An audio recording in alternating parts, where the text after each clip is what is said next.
Hi అండి, నేను మీ Chandrika. Welcome back to Ask Wonders. ఈరోజు వీడియోలో బీరకాయ కర్రీని ఎలా చేసుకోవాలో చూపించబోతున్నానండి. బీరకాయ కొవ్వు తక్కువగా ఉండి నీరు శాతం ఎక్కువగా ఉంటుంది. సరైన విధంగా బీరకాయ కర్రీని చెయ్యాలే కానీ రుచికి తిరుగుండదనమాట. అంత బాగుంటుంది. అంతేకాదు దీనిలో ఫైబర్ కూడా ఎక్కువ ఉండడంతో పాటు పోషకాలు కూడా ఎక్కువగా ఉంటాయి. మరి ఇక అస్సలు ఆలస్యం చేయకుండా ఈ బీరకాయ కర్రీని ఎలా చేసుకోవాలో చూసిద్దాం పదండి. ముందుగా మనం పెద్ద సైజు ఉల్లిపాయని చక్కగా ఇలా నిలువుగా కట్ చేసుకొని ఒక 3 పచ్చిమిరపకాయలు తీసుకొని కట్ చేసి పెట్టుకోండి. ఇక్కడ నేను 1/2 కిలో వరకు బీరకాయని తీసుకున్నాను. బీరకాయలు మనం చక్కగా నార తీసుకుంటే సరిపోతుందన్నమాట. చూసారు కదా, తొక్క మాత్రం ఇలాగే ఉంచేసేయండి. కర్రీ అయితే చాలా బాగుంటుందన్నమాట. ఇలా నార తీసుకొని శుభ్రంగా కడిగి పెట్టుకోండి. ఇలా నిలువుగా కట్ చేసి కొంచెం పెద్ద సైజు ముక్కల్లాగే మనం కట్ చేసుకోవాలన్నమాట. చూసారు కదా, ఇలా నిలువుగా కట్ చేసి చక్కగా ఇలా సన్నగా ఇలా మధ్యలోకి కట్ చేసి మనం నీట్గా ముక్కలన్నీ కూడా ఈ సైజులో కట్ చేసుకుంటే సరిపోతుందన్నమాట. చూడండి, ఒకసారి నేను కట్ చేస్తున్నాను కదా, ఇలా ఈ సైజులో ముక్కలు మనకి కట్ చేసుకుంటే చక్కగా బాగుంటుందన్నమాట. మనం కర్రీ చేసేటప్పుడు మంచి లేత బీరకాయలు తీసుకుంటేనే కర్రీ అనేది బాగుంటుందన్నమాట. ఇప్పుడు ఒక కడాయి తీసుకోండి. కడాయి తీసుకొని 3 టేబుల్ స్పూన్ల వరకు ఆయిల్ వేయండి. ఆయిల్ హీట్ ఎక్కిన తర్వాత పోపు దినుసుల్ని 1 టీ స్పూన్ వరకు తీసుకొని మినపప్పు, జీలకర్ర, పచ్చిశనగపప్పు అలాగే ఆవాలు తీసుకొని చక్కగా ఇలా వేయించండి. పోపు దినుసులు బాగా వేగిన తర్వాత దీంట్లోకి మనం ముందుగా కట్ చేసి పెట్టుకున్న ఉల్లిపాయలు, పచ్చిమిరపకాయలు ఇలా వేసేసేయండి. ఉల్లిపాయ, పచ్చిమిరపకాయ మనకి బాగా వేగాలన్నమాట. ఉల్లిపాయ, పచ్చిమిరపకాయ వేగడానికి ఒక 1/2 టీ స్పూన్ పసుపు అలాగే 1/2 టీ స్పూన్ వరకు సాల్ట్ని కూడా మనం వేసుకొని ఉల్లిపాయల్ని చక్కగా వేయించేసుకోవాలన్నమాట. చూసారు కదా, పసుపు, ఉప్పు వేసిన తర్వాత ఉల్లిపాయ ముక్కల్ని లో టు మీడియంలో పెట్టి చక్కగా ఇలా వేయించేసుకోండి. కొద్దిగా కరివేపాకు వేసి బాగా వేయించండి.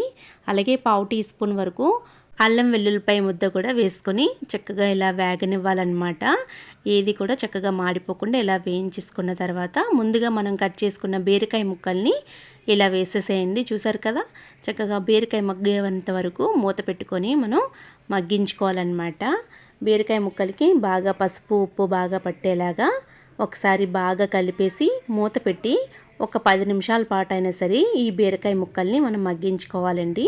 సిమ్లో పెట్టుకొని చక్కగా మగ్గించుకోండి. 10 నిమిషాల తర్వాత చూపిస్తున్నాను. చూసారు కదా, బీరకాయని చక్కగా ఇలా మగ్గిందనమాట. బీరకాయలో వచ్చే వాటరే మనకి ఈ కర్రీలోకి మగ్గించడానికి సరిపోతుందన్నమాట. ఒక పెద్ద సైజు టమాటా ముక్కల్ని ఇలా పెద్ద ముక్కలుగా కట్ చేసి ఇలా వేసేసి టమాటా ముక్కలు, బీరకాయ ముక్కలు బాగా మగ్గించాలన్నమాట. మరొక 5 నిమిషాల పాటు అయినా సరే మూత పెట్టి ఈ టమాటా ముక్కలు, బీరకాయ ముక్కలు ఇలా మగ్గించండి. 5 నిమిషాల తర్వాత మూత తీసి చూద్దాం. చూసారా, బీరకాయలో వచ్చే వాటర్తోనే చక్కగా మనకి కర్రీ చక్కగా సరిపోతుందన్నమాట. 1/2 టీ స్పూన్ ఉప్పు వేసి 1/2 టీ స్పూన్ ధనియాల పొడి కూడా వేసి చక్కగా మనకి కారానికి తగ్గట్టు 1½ టేబుల్ స్పూన్ కారం కూడా వేసి ఒక్కసారి బాగా కలపండి. చూసారా, మనం వాటర్ కూడా ఏమీ వేయట్లేదు. మనకి బీరకాయలో వచ్చిన వాటరే కర్రీకి మ్యాక్సిమం సరిపోతుందన్నమాట.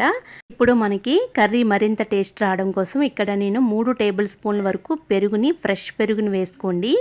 అస్సలు పులుపు ఉండకూడదనమాట. కాస్త నీళ్లు కూడా మనం వేసేసి ఈ పెరుగు వేసేటప్పుడు లో మీడియంలో పెట్టి కర్రీని మనం ప్రిపేర్ చేసుకోవాలండి.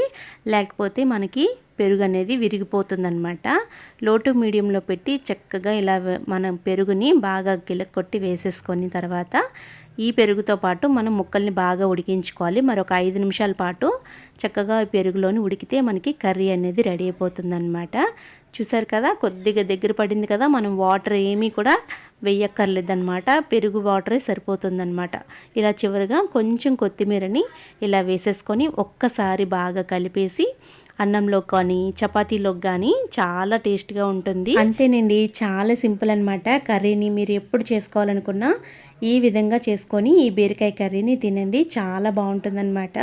ఒకసారి ట్రై చేయండి. ఈ వీడియో మీకు నచ్చినట్టయితే లైక్ చేయండి, షేర్ చేయండి. మీ అమూల్యమైన ఫీడ్బ్యాక్ని కామెంట్ సెక్షన్లో కామెంట్ చేయండి. మరిన్ని వీడియోస్ కోసం మా ఛానల్ని సబ్స్క్రైబ్ చేయండి. Thank you for all.